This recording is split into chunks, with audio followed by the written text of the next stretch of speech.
I've always loved professional wrestling.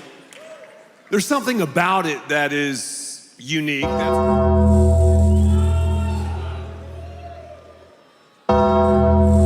No way.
This is the highlight of my ministry, right here. Is this guy unbelievable? Let's give him a huge round of applause. We're talking The Undertaker. Mark Calaway. Mark, have a seat, man. So you meet this beautiful woman. You have a gorgeous family. Tell us a little bit about your spiritual pilgrimage, because you are an active part of Pastor Mac Richard's church in Lake Hills. Where's Pastor Mac? Mac, where are you, Pastor? Pastor, are you here? There's his better half is over here. It's better, oh yeah. She's my first cousin, Julie Stan. She is Let's this hear girl. it right there. Let's hear it. Julie Richard. Yeah. In the house. Yeah, in the house. I've always, I've always knew and believed in God. I just didn't lead my life that way. Yes. I've never put a lot into being a celebrity. That just kind of flies right over my head, because that's just not really who I am. Yes. But as you can imagine, you get exposed to a lot of different things, because of what you do. And, I lived a pretty excessive lifestyle. And I didn't have I believe in God, but I wasn't living my life for God. Yes. And somehow or another, I met I even actually get a little choked up. Wow. She's awesome. I love you too. Thank you, I needed that. I needed that save right there. I was about to lose my whole character. Thank you. But let me back up a little bit. Okay. So my wife actually worked with WWE too. Her wrestling name is Michelle McCool. So when she got there, there was two people that she didn't want to meet. Kane and yours truly. Terrified, did not want anything to do with me. And it was funny because she has this unbelievable work ethic, So she would get to the arenas early and try and get around, some of our producers, our agents, and not in the sense that you would think agents, like not like, I'm going to make this deal for you. They ran our non-televised events. So, but they were all really good hands and good wrestlers through their careers, and now they work behind the scenes. So she would pick their brains and try and get them to get in the ring and work with her. And it just caught my eye because I was like, no, you never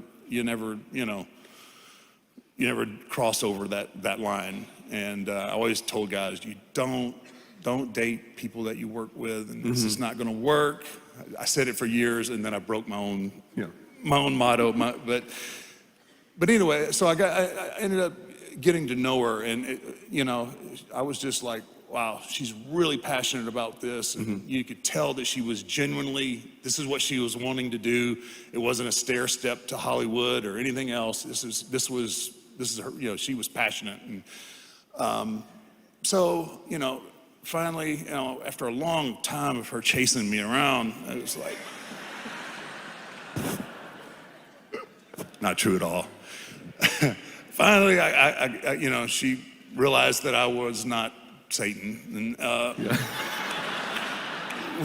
so we ended up, we ended up dating, and eventually she was living in Florida, and then she comes to Austin, and she started going to Lake Hills first. And I was like, okay, go, I'll be here when you get home. Just, go ahead and do your thing. So she says, would you please just come to church with me one time? I'm like, babe, look, I'm gonna walk in there and the rafters are gonna start shaking. And I believe in God. I'm good. I don't wanna, it's not gonna work. But she was very persistent, and she wanted me to be the man that I could be. And that has nothing to do with being the Undertaker. That's right. And so I went, and it was just the perfect circumstance at the perfect time. She pushed me, and I went reluctantly, but once I got there, and I grew up Catholic, and so I'm thinking to myself, man, I don't want to kneel, I don't want to get down on the pew. After 17 surgeries, you could figure my body doesn't really feel good all the time. So I'm like, so there were no pews, there were no, I didn't know there was no kneeling and everything. And I just had this, once again, it was kind of like the Eggman deal. Like I was getting myself worked up, right? Yeah. Because I was thinking, okay, all right, pastor's gonna see me, and he is just gonna throw fire and brimstone right at me. Boom, sinner, and it wasn't nothing like that. Mac and Julie and his family, they were really awesome. And it was more like of a conversation, And I found myself from being, kind of tense and pensive to kind of leaning in and like, wow, this is pretty cool.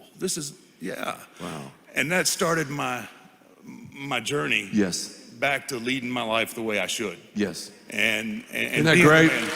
Thank you.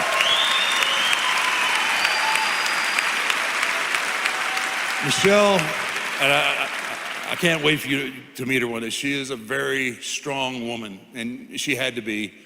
And she's the one that put me in the right place for me to get my life back on track again to what really matters. And I'm, obviously I'm forever indebted just for that. And not even counting how, she's an awesome mom, and, she actually just did her mobile loaves and fish training. So she's awesome. She brings the best out of me. And you were telling me too when we've talked, it's so interesting and just to hear what an amazing testimony of someone bringing you to church, of course, someone you love so much.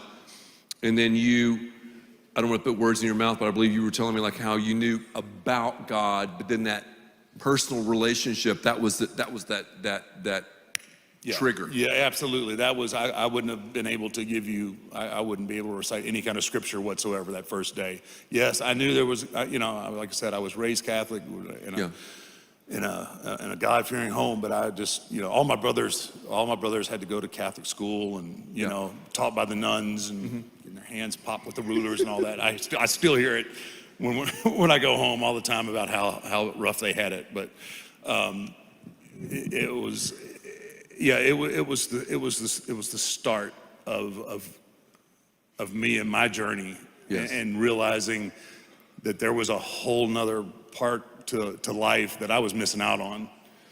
And I'm not perfect.